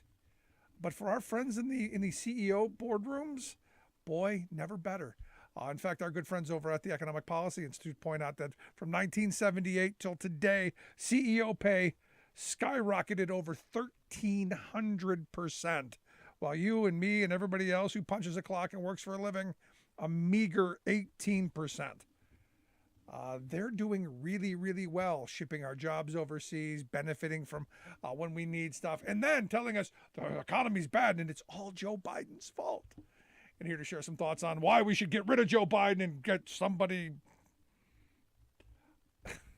They never answer that, do they? But here to share some thoughts on the Biden inflation and the Biden economy, I've asked our good friend Rob Scott to come talk with us. Rob is a senior economist and the director of trade and manufacturing policy research over at the Economic Policy Institute. EPI.org is their website. Rob, thanks for taking time for us. Hey, Rick, nice to see you again. So it's all Joe Biden's fault. Everything is horrible. The sky is falling. It's the end of the economy. There's going to be nothing left by the time Joe Biden's done. It always works out that way. You know, the economy is a gigantic aircraft carrier, and the new president lands every 4 or 8 years, and no matter what he or she does, they get blamed for where that aircraft carrier is headed. And it is hard to move, and that's part of the problem. And yet Joe Biden has done it. He's not getting credit, but he's added nearly 7 million jobs. No president in post-war history has added that many jobs in his first year, and yet he's not getting credit for it. Yeah, but Rob, that has everything to do with the economy's coming. We're opening again. Those aren't real jobs. Those are just ones that were temporarily on hold over here for a while.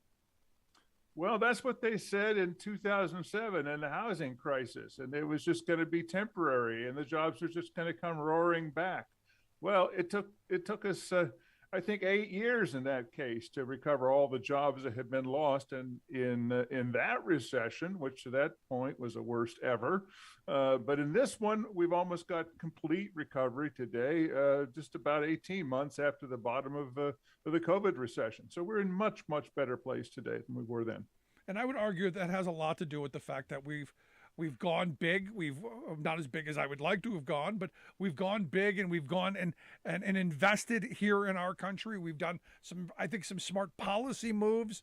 Also, got out of the way a little bit. Absolutely. It was kind of a trifecta. I mean, when the president came in, almost immediately they passed the I think almost $2 trillion American Recovery Plan. They got it together and they passed an infrastructure bill. And frankly, you're right, the Federal Reserve did get out of the way. And in fact, they greased the skids. They kept interest rates low and kept pumping money into the banking system. And that made it all possible for the economy to recover quickly. The problem in 2007 and 2009 under President Obama, when we had a big recession, was they had a small injection of spending and then they stopped. In fact, they started cutting spending before the economy was recovered. I think we're not going to repeat that mistake this time. I sure hope not, because I'm listening to the chaos merchants on the far right and the outrage machine that's, oh my God, hair on fire, we're spending money we don't have. We've got tariffs on China, even though it was their guy who put them there and I agreed with him for doing it. It's all of this other stuff. They want to cut the tariffs. They want to slam on the brakes and raise interest rates. I say that it's not really about the economy. It's more about punishing Joe Biden and Democrats. But what would those things do? What if tomorrow we said, you know what, no more tariffs. We aren't worried about it. We got to get cheaper prices for people, and we're going to slam on the brakes and raise interest rates so rich people can get even richer. What happens to the economy? Let's take that apart, one piece at a time. We looked at the tariffs a couple of weeks ago in a report I put out with my colleague Adam Hirsch, and we showed that the tariffs really explain only a tiny part of inflation. You take them all away, and you would have a tiny drop of, I think, 0.3% for 1 month in inflation, which is now up to 7.5%. It's not going to change the trend. It's not going to fix the problem. But what it would do is cut the rugs out under from all the steel and aluminum investments that have been made since some of those tariffs were put into place, and other investments that have been made. In fact, we have seen a big increase in business investment in the last year, and that's a good thing. Some of it went into real estate, but some of it's gone into manufacturing as well, and that's going to pay off eventually with more jobs. But we're not going to get the big payoff in manufacturing until we do something about our competitiveness problems. And that's the one place where I would fault the Biden administration. They haven't really attacked this trade deficit. Doesn't matter who's the president. It didn't matter if it was Obama or Trump and now Biden. They're all prevailing over growing trade deficits, and that's been the case since Bill Clinton signed the NAFTA agreement in 1992. And permanent normal trade relations and all the horrible that came with that as well. Again, Exactly. one of the shots that he deserves. But here's the thing, and this is where you look at the trade deficit. I think Biden is trying a little bit. We're in the middle of an unusual time where we're spending a lot more on goods. We're spending a lot more on durables, on things that we don't produce anymore. And the fact that he's talking about reshoring manufacturing, investing heavily in bringing jobs back here.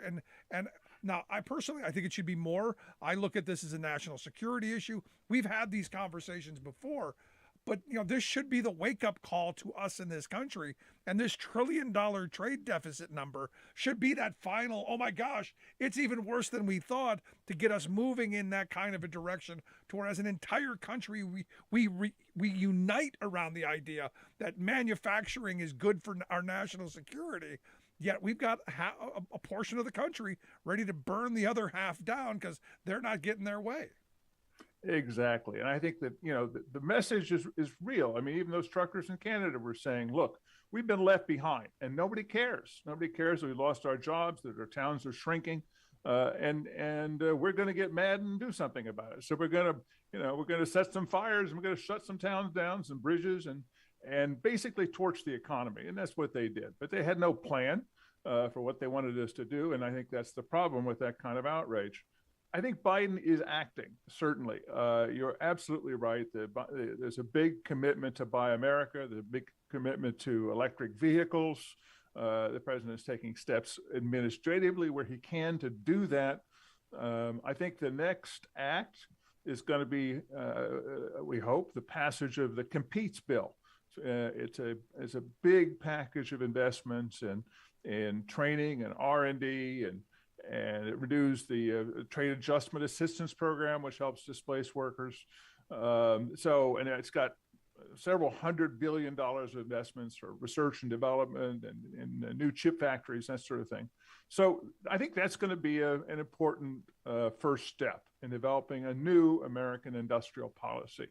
But I think the Biden administration is going to have to wake up and realize that they're about out of bullets when it comes to Congress. That's going to be one of the last things they're able to do. I think because of the Manchin-Sinema alliance, it's going to be very tough to resurrect the Build Back Better agenda, or frankly anything else other than just barely keeping the government running.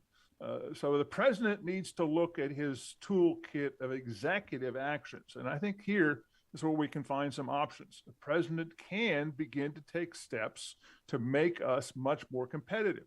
Doesn't take an act of Congress, doesn't take a new law. The president can begin to get tough, in particular on unfair currency manipulators, countries like China and Korea, Taiwan, that have been Singapore, even the Swiss that have been buying up dollar assets for more than 20 years, making their currencies artificially cheap. Drives down the cost of producing everything in these countries, acts like a huge subsidy on what they make, and a tax on everything that we make that would compete with their production. That's part of the reason why our manufacturing sector has shrunk, while we've lost 5 million jobs and more than 70,000 factories, because we can't compete anymore. So when we need to produce protective equipment for nurses and doctors and other kinds of materials, to gowns and other things to respond to the COVID pandemic, we couldn't do that here. We didn't have the capacity to make ventilators in this country, and we had to put it all together with the bubble gum and baling wire. It's not an efficient way to do it, and so we ended up importing about 60% of what we consumed last year. 60% of the increase was provided by imports. So people think that this inflation is homegrown, but it's not. We're paying more for imported goods we're getting from other countries, and we're creating jobs in those countries at the same time. Yeah. So we got to change that equation, and I think that Biden possesses the tools to do it. Yeah, it comes back to our policymakers. You're listening to the Rick Smith Show. We're here with Rob Scott. Rob's a senior economist and the director of Trade and Manufacturing Policy Research at the Economic Policy Institute. You can check out their website, epi.org. If you're just joining us, make sure you grab the podcast so you never miss a minute of the program. Take it on the go wherever you go. Now, a second ago, you said we need a new manufacturing policy. That kind of makes me think that there was an old one, and I don't remember the old one. Well, the old one was stand by and let Wall Street do whatever it wants. So Wall Street whispered in the ears of all of the presidents for the last 30 years and told them what they wanted in NAFTA and in the WTO agreement and all these other trade agreements that we've cut in the last 20 years, which created a new constitution for the global economy that made it safe for them to put factories on barges and ship them wherever wages were lowest. And that's part of the problem. That's why we're now so incredibly dependent on imports, is the offshoring of all of those factories. But there was more to it than just those deals. Yeah. As I said, other countries have intervened. They've been buying up currency. They've also been spending hundreds of billions of dollars on subsidies. And we can either decide to try and make those illegal, or we can join the fight. And I think that's where we're moving with the America Competes Act. We're going to join the fight. We're going to try and build up a set of competitive new industries that we can use to make exports for the world and to make our country more efficient, to produce what we need here in this country. Yeah, so I think that's a good first step. Yeah, yesterday I had a conversation with Scott Paul, the president of the Alliance for American Manufacturing. We were talking about EV production and all of the investment that's going into the next generation of automobiles, these electric vehicles, and how we're leading that charge to be the dominant force globally to be able to create these things, and we're building them here. Which again, in my memory, the first time we've chosen as a country to really invest in a direction that's going to give us a competitive advantage. Every other time, all of the new stuff, all of the new entrepreneurial products, all of the advancements, all of the big improvements seem to be shipped overseas because, hey, we can get it cheaper done there. Only now we look at the position that we're in, which is really desperate, especially given the fact that we're just coming out of this pandemic. Well, and add to that the fact that we're dealing with the global climate crisis, which keeps getting worse every year. And I think the handwriting is on the wall that we need to quickly begin to phase carbon production out of our economy. And the best way to do that is with the clean energy technologies, new technologies that we can invest in, invent, and produce here. And I think that's what the electrical vehicle charge is all about. So I think those investments are great. As the senior economist there at the Economic Policy Institute, we're hearing a lot. Everyone's freaked out by the inflation. And like I said, the right-wing outrage machine, they're just beating the drum, getting people all lathered up that this is Biden's doing. It's because we're spending. You even got Joe Manchin coming out and saying, I've been raising the alarms that all this spending was going to cause inflation. When does this start to come down? Do you see this coming down naturally? Do you see this coming down if Joe Manchin's right and we slash all spending off at the knees, no more talk of investing in, child care or education or health care or any of the things that Biden's Build Back Better plan would have done. Do you see that bringing it down? What brings this inflation back into line? I think just holding our fire and letting the economy heal slowly is the best solution. I think all of the forecasts I've seen from major economists suggest that by the end of this year, end of 2022, inflation will be substantially reduced, perhaps as low as 3% from what it is now, 7.5% in January. I think that would dramatically lower the tension over inflation in society amongst workers. So I think it's simply a matter of time. I've looked back at this over the last 30 years, and increasingly over the last few business cycles, every time we come out of a recession, what we find is that all of the cupboards are bare. When the economy slows down, not only the manufacturers stop making things, but the warehouses stop keeping things in inventory. And it was particularly bad during COVID because everyone was sick, and so the plants had to shut down. So literally the stockpiles were completely exhausted. So when the economy restarted quickly as a result of the recovery plan, then suddenly we found that we were out of everything. Well, that was exacerbated by our dependence on imports. For example, there was a fire in a semiconductor factory in Japan last March. That shut down production of chips that were used in cars. This particular company made about a third of all the chips used to make automobiles, not just in Japan, but here in the United States and around the world. So for 3 or 4 months, the auto plants were either shut down or operating on greatly reduced shifts. What did that do? That shrank the supply of new cars, and as a result, new car prices today are up 10 or 15%, but used car prices are up even more, as you know, 30 or 40%. Well, that's again a short-term shortage of inventories. The factories are getting running again. We're building up those inventories, and by the end of this year, I expect many of these problems to be ironed out in the market, as has happened in 2010-11, as happened in 2002 and 3, as we came out of those last 2 recessions. The difference here, I think, is COVID was unusual because it shut the whole economy down for 3 or 4 months. And number 2, because as we've discussed, the recovery was so fast. So in a sense, the inflation is a byproduct of putting everybody back to work. So it's a byproduct of Biden's success. So exactly. So we're beating him up for being too successful. That's got to be a new one. Exactly. Would you rather have 10 million people unemployed and sitting on the sidelines, or would you rather have them working and earning a wage and not drawing unemployment benefits and being able to put their kids back in school? Because, oh, by the way, Biden has gotten the COVID pandemic largely controlled. So that's another thing that by, again, the fall is going to be looking much better, I suspect.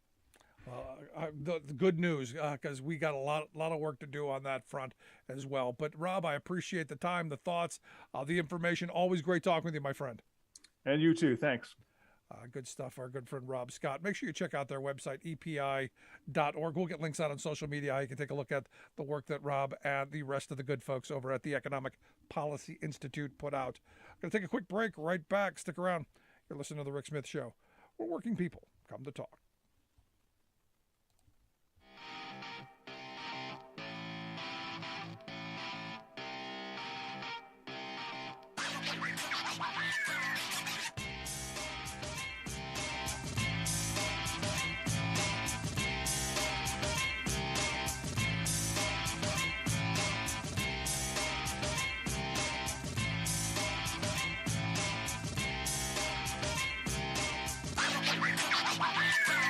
I'm Rick Smith, and this is Labor History in 2.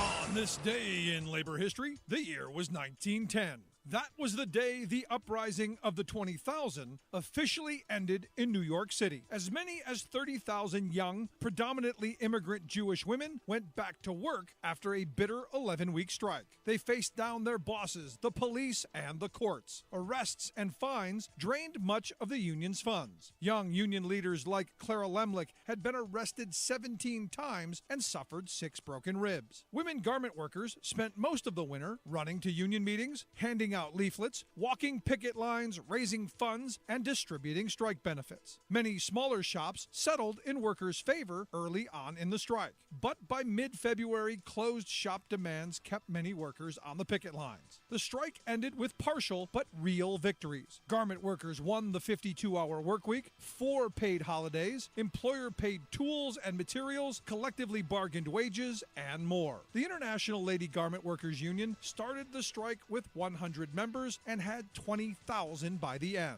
All but 14 of the city's 353 shops signed contracts. But many garment workers continued to face unsafe working conditions like locked doors and flimsy or non-functioning fire escapes. Safety-related demands would not be addressed until after the 60,000-strong cloakmakers strike the following summer. One of the largest factories and worst offenders was the Triangle Shirtwaist Factory. Workers there went back with no agreement. 147 would die a year later in a tragic fire. In the aftermath, basic fire safety principles were finally established and implemented in New York State workplaces. These formed the foundations for many modern-day fire safety practices, like exit signs and doors, better ventilation, and sprinkler systems, fire alarms, and drills.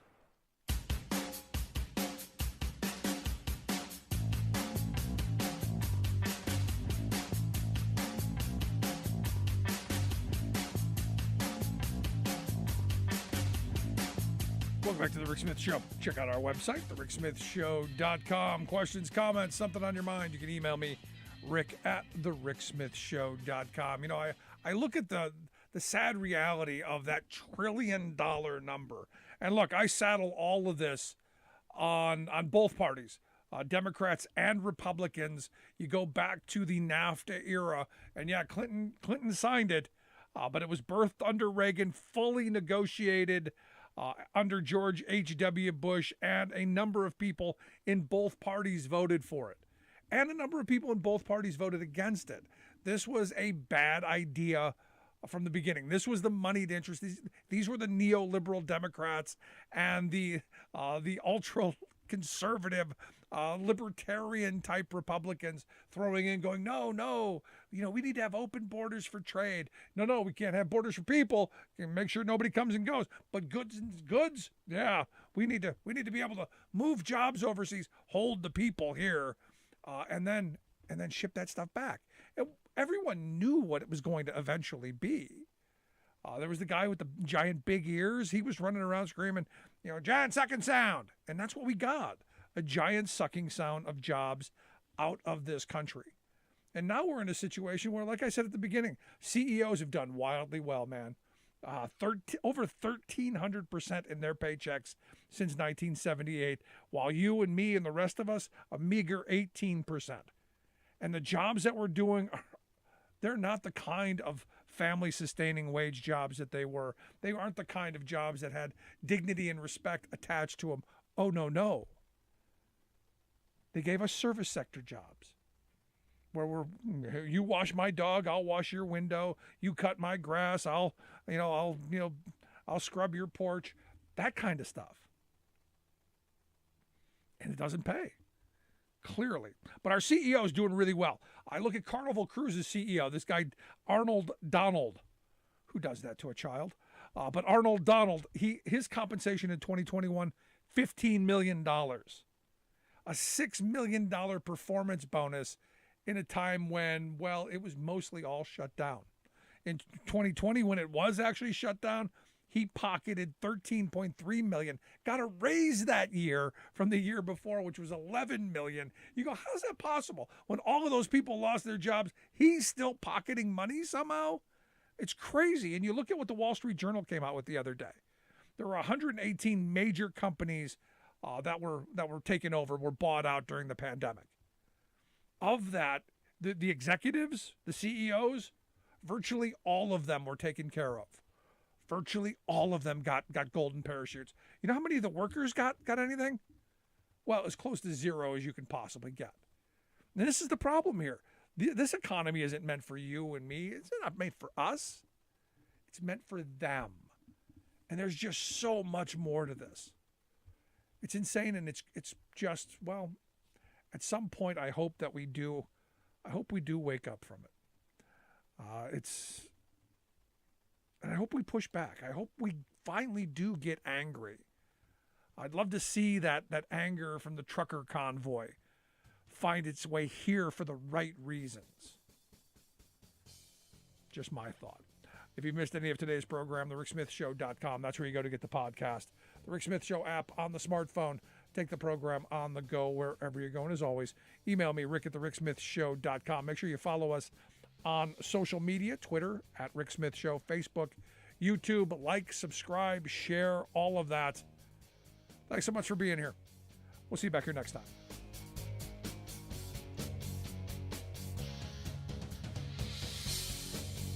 You've been listening to the Rick